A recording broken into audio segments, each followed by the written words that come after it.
Welcome to another episode of This Catholic Life. Conversations about life's ups and downs, big and small, how we deal with every situation imaginable, whatever life throws at us, but still manage to be sensible, practical, and joyful. Today's show is Dating Over the Ditch. Shut in for COVID and definitely not allowed to travel to and from other countries. What happens when you start dating someone who happens to be in another country? International dating is your topic today. I'm your host, Peter Holmes, and today I'm joined by Isaak, a graduate in screen production and theology who lives here in Sydney and just happens to live in this house because he is my son. And we're joined by Amy, one of the army of scientists testing all those lab samples in New Zealand, who happens to be dating my son. Welcome to Isaak and Amy. Thank you. Why, thank you. Before we get started, just a reminder to listeners that if you like the show, you should subscribe on your podcast app, and that way you won't miss an episode. Okay, let's get into this. How does this happen? How do you get into dating? I mean, if you had to pick your timing in terms of starting a relationship, this would not be the time to do it, which is probably, fairly typical that a Holmes does it this way. If there's a difficult way to do it, we do tend to do it that way. Let's start at the beginning. How did you meet? How did you guys meet? Amy? So we met through Hearts of Flame, which is a Catholic summer school run in New Zealand. Isaak ended up over here for 10 days during that time and met, start talking, and just didn't really stop. So Hearts of Flame is a Catholic summer school, as you said, and I happened to be teaching at that for that year. And I dragged Isaak kicking and screaming across the ditch. I don't want to go. To be clear, it was kicking and screaming. I really didn't want to go. Thank you for bringing him. I don't want to go. It's really all these things. I hate these events. And he'd had a reasonably bad experience with a similar event in Australia. And so, yeah. So I took him over. Even the promise of a tour of the South Island couldn't get him there. But eventually when he got there, even in the first couple of days, he wasn't terribly excited about the whole thing. But by the end, he was sold on New Zealand. And I suspect that you may have been something to do with the reason. Because even with the beautiful sights of the South Island, he spent a lot of time texting.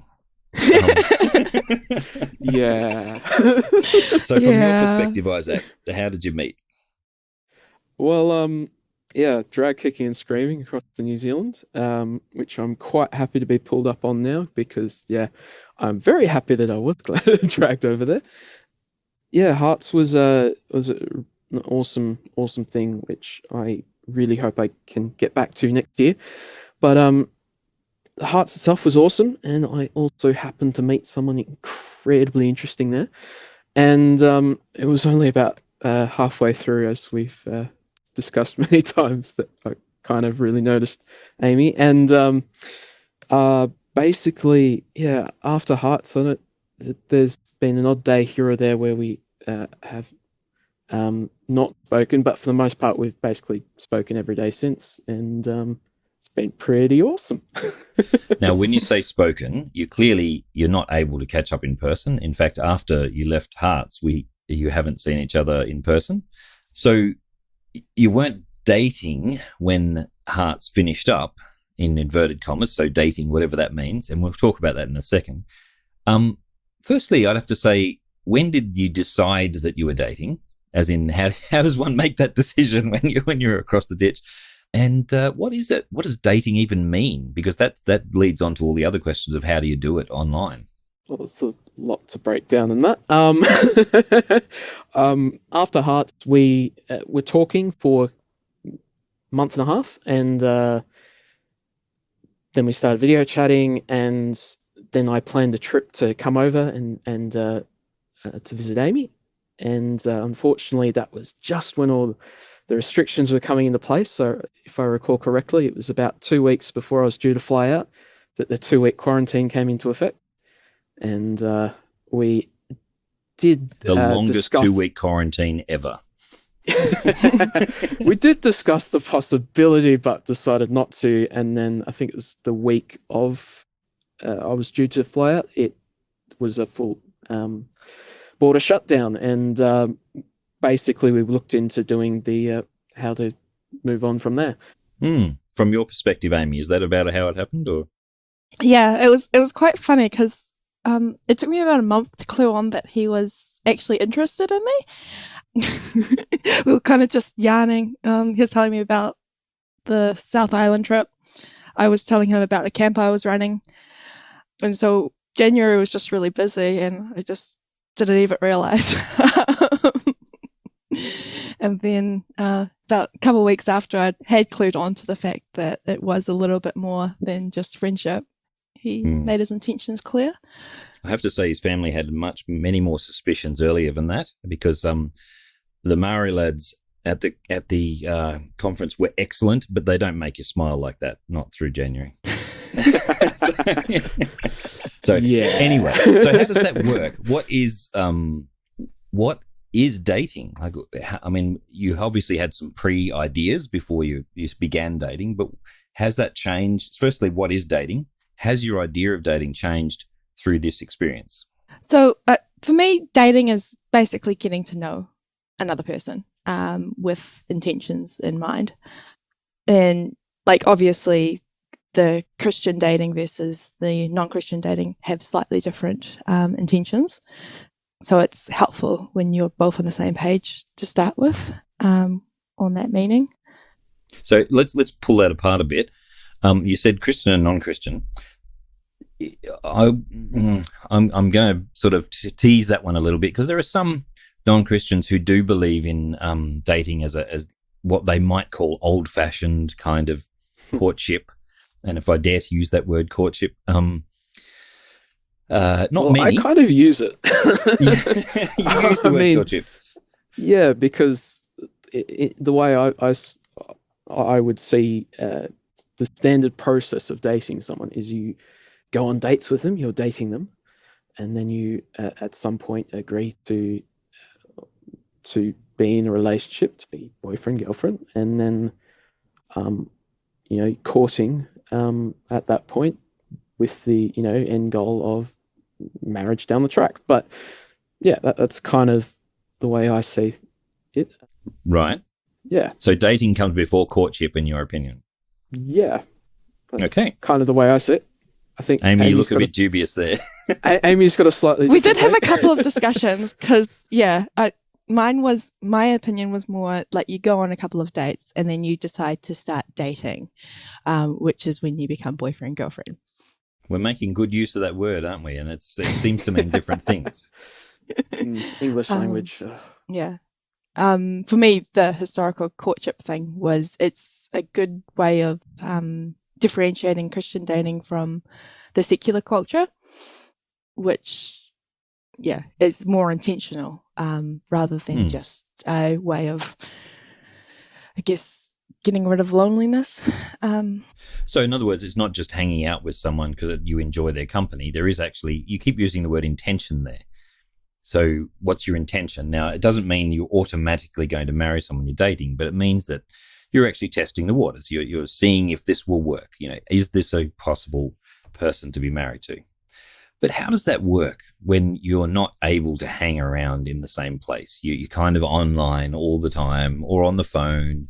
And when I say all the time, I say that as someone who's lived in the same house. So all the time you're having lots of conversations. But how does it work? Because if you're not in person, there's a different kind of interaction. Yeah, it's very different. Obviously, being long distance isn't the ideal. Obviously, I want to be able to take you on a date down the street to, movies or go grab a coffee or whatever. Yeah.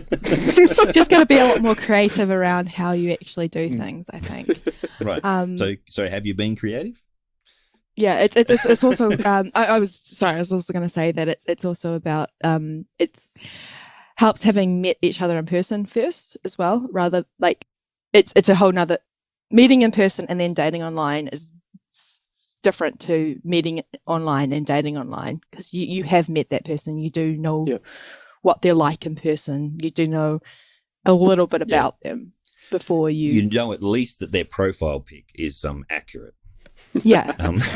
Though there was a period of time which mine wasn't, because I had a profile pic back when I was in first year uni, which I did not have the beard that I have now, I looked significantly younger, and it took Amy to tell me, you need to update that, because I'm not looking at your face. Especially when it was just texting, like just messaging. So like that was like Yeah. all that I saw of him.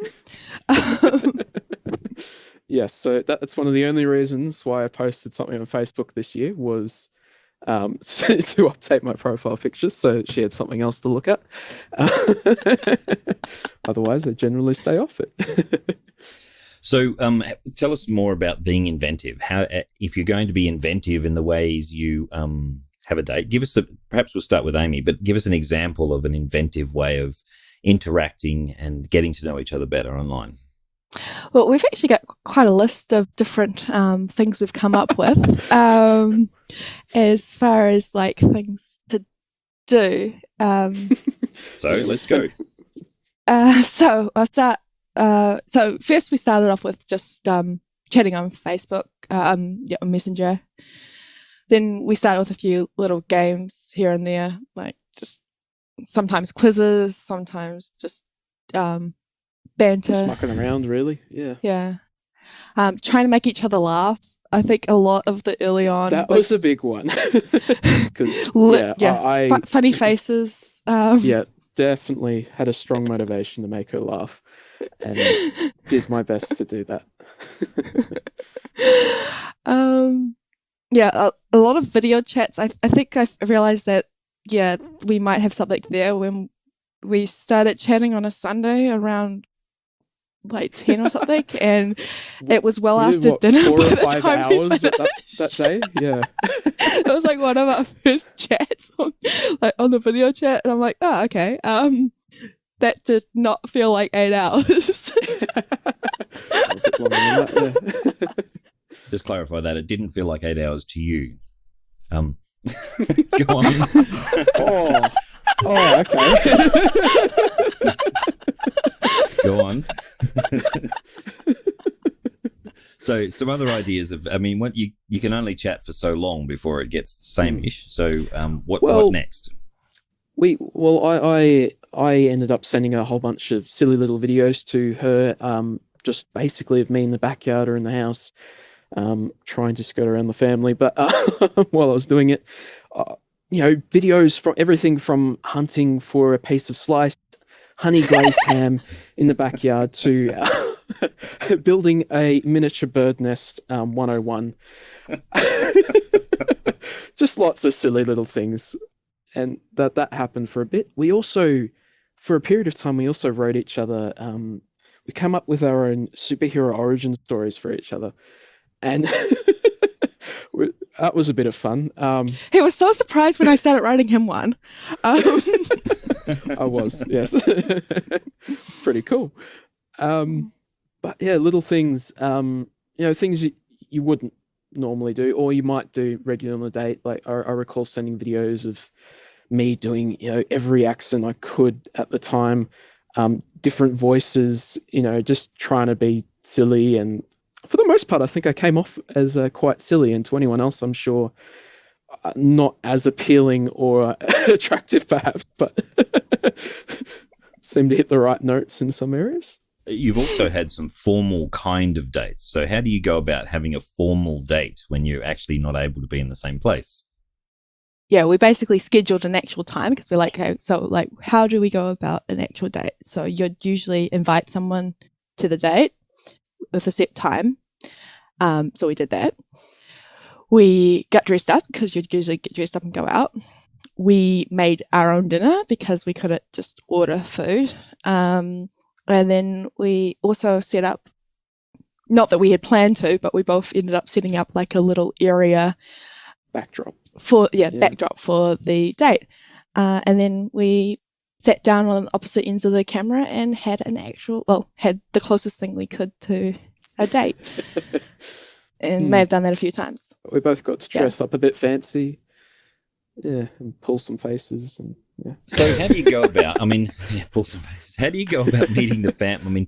I know a little bit of this story because I was involved in one part of it. But normally you kind of go through stages of meeting friends, meeting family, hanging out with the people that they hang out with, that kind of thing. How does that work when you're all sort of so far away from each other? For this part, COVID actually helped quite a bit because everyone went online. Right, at the same for time. everything.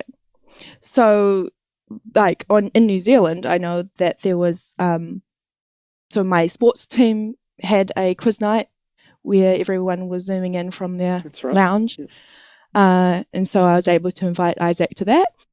The young adults Catholics in New Zealand also had a quiz night, which I was also able to invite Isaac to. I ended up sneaking into a number of different events. Because there were a lot of people involved in, I could just sneak in and nobody would really notice, and it wasn't a huge deal at the time. So because life went online for everybody anyway, it didn't matter where you were starting from. You could just slip in. I've noticed that with the Bible study we used to have live went online. There were people now have joined us from 3 different states in Australia for our night Bible study, once a week Bible study. And it's actually makes things more possible in that sense. But there's still the case of, certain aspects of dating normally involve being in the same room. And I'm sure that you mentioned secular dating before. There are some people who would find it very hard to believe that you could date someone over a longer period of time when you couldn't actually hang out with them. And from a secular point of view, obviously, lots of people think that when you're dating someone, you're sleeping with them. So there's a kind of an understanding that, that's the way things are. And how do you possibly date someone if you can't sleep with them? Now, clearly you said Christian dating was different, but have you had any reactions from people about when you've told them I'm dating this strange guy from across the ditch, Amy? Most of the time, I'll start off with, I've got a boyfriend, and they're all like, oh yeah, really exciting. And then I'm like, and then they'll be like, oh, so where is he? They start asking all the questions. Apparently, Isaac's not been getting quite the same response, but and then they'll kind of, you'll be like, oh, and he's in Sydney, and they'll be like, oh, sorry to hear. They're not really sure how to respond with that. The fact that he is actually quite far apart. Yeah, I think that's something every time, whenever I've met any of your friends, or also when I met your parents over video chat, that was there was always a couple questions that came up. One of them was, when are you coming over here? To which I'm like, I don't know, as soon as I can. Because that's kind of the deal. But just waiting until there's that option. But that's definitely something that popped up a lot with all your friends. My friends have shown a little less interest when I've mentioned I've got a girlfriend, particularly my male friends. I've mentioned it and they've gone, that's great. So, this geekery thing came out this week. So let's talk about this. They feel more comfortable not talking about girls, yes. I've been a little upset. I wanted to brag about my girlfriend. I haven't had a lot of opportunity to do that. So you mentioned meeting Amy's parents. How do you do that for starters? And then how do you manage that? Because normally you kind of meet the parents in passing at first. You're briefly introduced on your way out to a date, or you might have dinner with them or something like that. But it's very, there's stuff to do to keep you, you can get through the date because there's things you have to do. How did that work out? It was quite interesting because, obviously Amy met you at Hearts, and but obviously things were slightly different back then. And then I think Amy met you and Mum again, a video chat within the first, a couple of weeks of lockdown, I think. And then it took a lot longer for me to meet Amy's parents, and that was because they were waiting for me to get there, which is fair enough. But we kind of realised that at a point that might not happen for some period of time, so we arranged the games night, which we did over Discord, I believe. Jackbox TV. Yeah, and we did some games there, but I didn't actually see any of them. I just heard all their voices, and I also met your brother through that, and sister. Just the whole family, one go.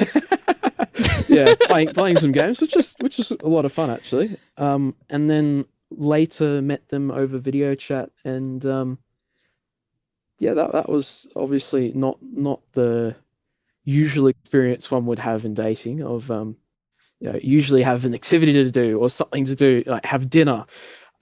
Instead, I was, I had driven down the road and was sitting in my car, sitting in the car, and on a live video chat, staring at a small screen, trying to figure out who's talking because the audio wasn't great, and hopefully I did okay. But I'm looking forward to meeting them in person. Did you feel probably. like you were auditioning or going for a job or something like that? Not with her parents. No, I will say that it was one group of friends that Amy's got that was a bit more. There was a bit more intense questioning down that line, which I didn't mind because honestly they weren't tough questions. It was just a bit more. So give us some example of these questions. I caught up with my old uni mates. I decided while I was down visiting them that we would video chat in Isaak so that he could meet them. And one of them decided, hey, let's have fun with this. But he handled himself very well. So what sort of questions were they throwing at you, Isaak? Well, I think the main thing was they were quite interested because I was a Catholic boyfriend, and they were pretty sure they were all secular in one way or another. But so they were asking me a lot of things which we kind of, as Catholics, we kind of take for granted when you're dating. Like most of the time, most Catholics agree on the big, the big controversial topics about, waiting till marriage, waiting till marriage, stuff like that. Kids. I got what were your intentions for Amy? Well, they actually did ask him how many kids we were going to have. That too, yep. And so I mean, not terribly difficult questions because it's all stuff we've talked about before. Well, that's a key thing, isn't it? You guys have actually had long conversations about lots of these things, and so in some respects, you had those conversations before other people asked. Definitely, we've had a lot of time to talk during all the COVID lockdowns and stuff, and even now still, despite some of the restrictions lifting here and there. But we tend to we talk a lot, and we've talked a lot about deeper topics and just a whole range of things. And so when people when friends ask questions and stuff, I haven't really I might feel on the defensive. I don't think I ever have actually, because we just talked about it. We know where each other stand. Right. Have you made use of the mail system at all? As in, you've talked a lot about online stuff. Have you actually? There are some stories there. Do tell. Well, I recall the last day I went into work physically. I knew we were about to go into lockdown, and I thought I'll go past the chocolate shop in the city on my way home, and I'll buy some chocolates and I'll send them over to Amy. And I bought those chocolates, and I'm very happy I did because I didn't have much of a chance since then to go physically shopping. I also then bought a whole bunch of things online and created a bit of a package to send over, and I sent it over, and it was terrible in terms of how long it took. I remember I sent 2 packages over, and one of them got sent back a week later, and there was no reason. it just turned back on my doorstep. And at first I thought you'd sent me something, and I'm like, no, this is the one that oh crap, threw it back in the mail. Eventually, I think it took 3-4 weeks to get over to you. And most of that time, I was tracking it. It was still at Sydney Airport, just waiting to be flown over. Well, New Zealand went into full lockdown, so the postage system was stopped for everything that was non-essential. And chocolate apparently doesn't fit that category. Yeah. I have to say I empathise in some part with your experience so far. 1 year of my own engagement to my wife, I spent in Adelaide and she was in Geelong, and we were a good 8 to 10 hour bus trip apart. And we couldn't afford to drive or fly at that stage, and we didn't have the internet. And it makes it sound like dinosaurs. Yeah. So we actually had to write letters, and I sent tapes to do what Isaac was doing with his recordings. I sent tapes, and very embarrassing things if they ever get found somewhere in some archaeological dig. But basically, I'm sure mine are the same. There's an attempt. And I have to say that I think it shaped our relationship a little bit, that we had talked through things that we perhaps wouldn't have talked about, because when we were together, we just enjoyed each other's company. And we didn't feel the need to find new things to talk about. But yeah, what do you think this experience has changed you? I mean, in terms of the relationship, do you think it has played out in a significantly different way, or has it just been an inconvenience and you just have to use different methods to have the same relationship? I think there were bits where we were kind of like just waiting for things to open up, and so just kind of going with just kind of biding our time, and then something would happen. We're like, well, that plan goes out the window. Yeah. Let's adjust. But it certainly makes it so that you do consider, like, do we keep going with it? So I feel like you get a much better foundation to the relationship, and are a little bit more critiquing of it throughout than you would be if it was just in person and you're carried away by the hormones and everything.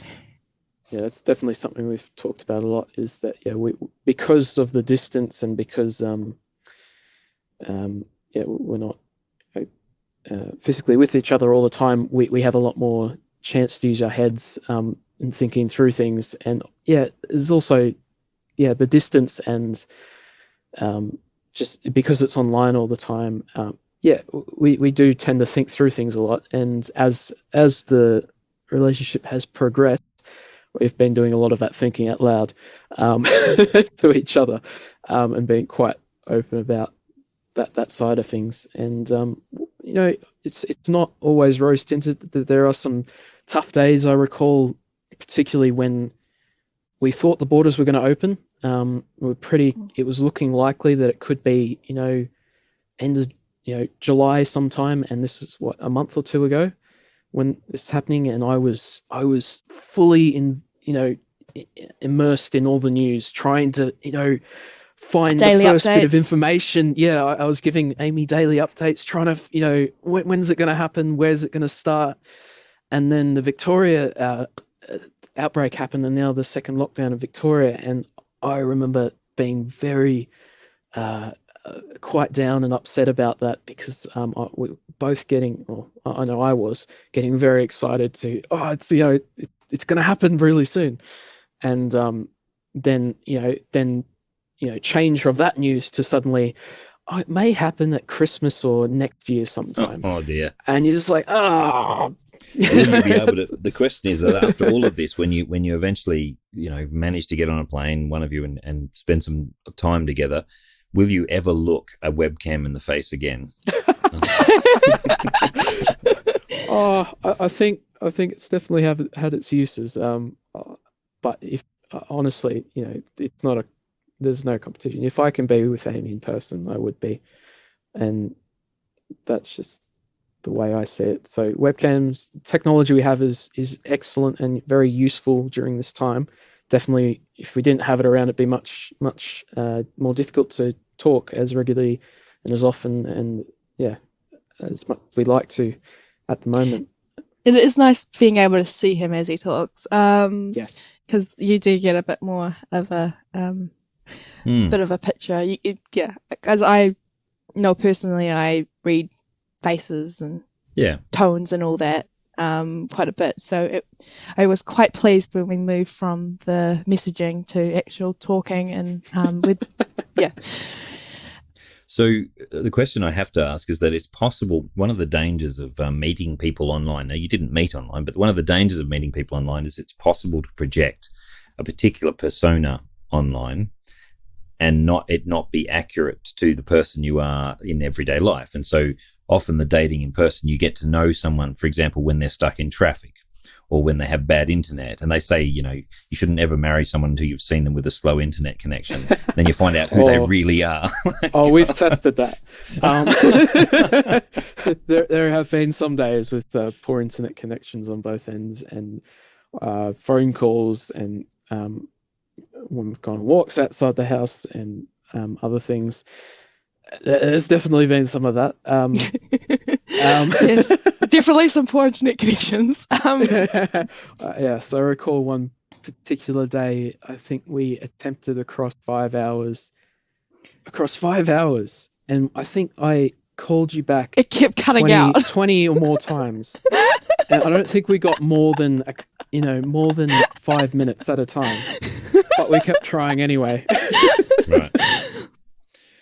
So you've been persistent, and you think you've seen. I mean, I guess the question was that it does when you're chatting for that length of time, especially on video chats and in difficult circumstances, you get to see how someone deals with adversity. You get to see how they work through those kinds of issues and the frustrations to do with a non-ideal situation. So there is the possibility of that particular interaction, but obviously, and this is a very Catholic thing, there's no substitute for being in person, to actually being incarnate in each other's presence and spending time together in that proper sense. One of the last questions I'd like to ask is that an important part of relationships is a shared spiritual understanding. Maybe if you could just, I'll kick over to Amy. Have you shared prayer life? Have you shared with each other your spiritual understandings, and do you pray together? Short answer, yes. Well, we met at Hearts, so we already kind of knew that we shared similar views. Then when we started video chatting, it was around about Lent as well, so all the extra prayer and stuff that comes with that season of the church. So we prayed quite a few rosaries together. I think that was probably the earliest prayer we started praying together. And then we've gone into some Bible studies as well. And there was an online Theology of the Body conference or something a few months ago that we both attended together, which was like a whole weekend together, which was quite cool. Yes, it was. Yeah. But you also, like during lockdown, because neither of us could get to Mass, particularly during Easter, because you joined... you video chatted into our family. What we were doing at the time. That was cool. One of the first times you met everyone was through Easter celebrations over video chat. Cool. So to wrap it up then, what advice would you give to somebody who's thinking, about this whole thing? Is it worth dating? Is it possible? Is it even, I'm a good Catholic person. I just want to date someone, but they're so far away. Is it possible? Should I just give up on it? I would say, obviously, in the case of Amy and I, the situation isn't ideal, but there's no way I'm giving up. I'm not giving up on her that easily. And I wouldn't, it's not ideal, but I wouldn't trade it for not dating. And I'd say if anyone else is in a similar experience or similar case, then look, give it a shot. I mean, don't make the situation, all the crap that's happening all around dictate the relationship.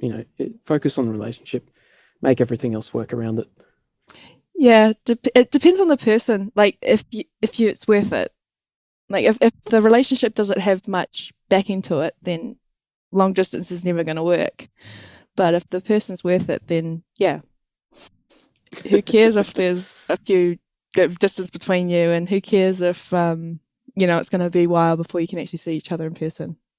Well, I mean, thank you for coming on and sharing this little part of your experience and all of the ups and downs of that. A little bit weird sharing with someone so close to family there.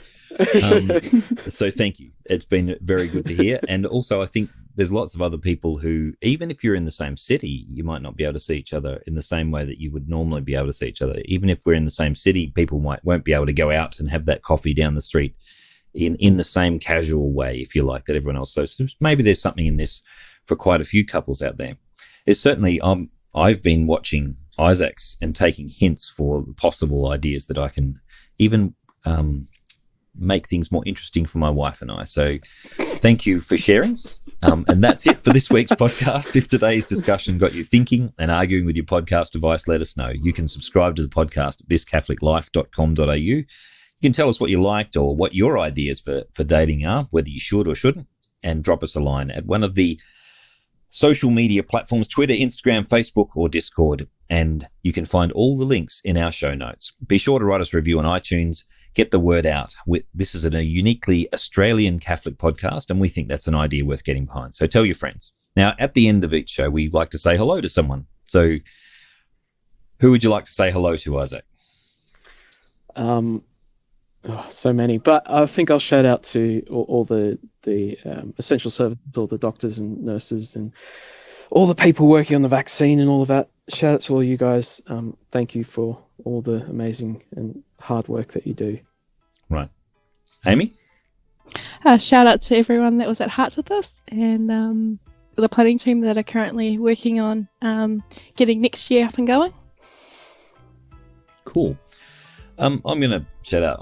I was born and raised in Victoria. I haven't been there for a good 20 years or so, but lots of good Victorian friends and family down there who are sort of struggling underneath the current conditions. Shout out to you, in particular to my immediate family who've just suffered a loss in this yesterday. So a shout out to them, to those who are hurting at this time. That's all for now. Thank you for listening to This Catholic Life.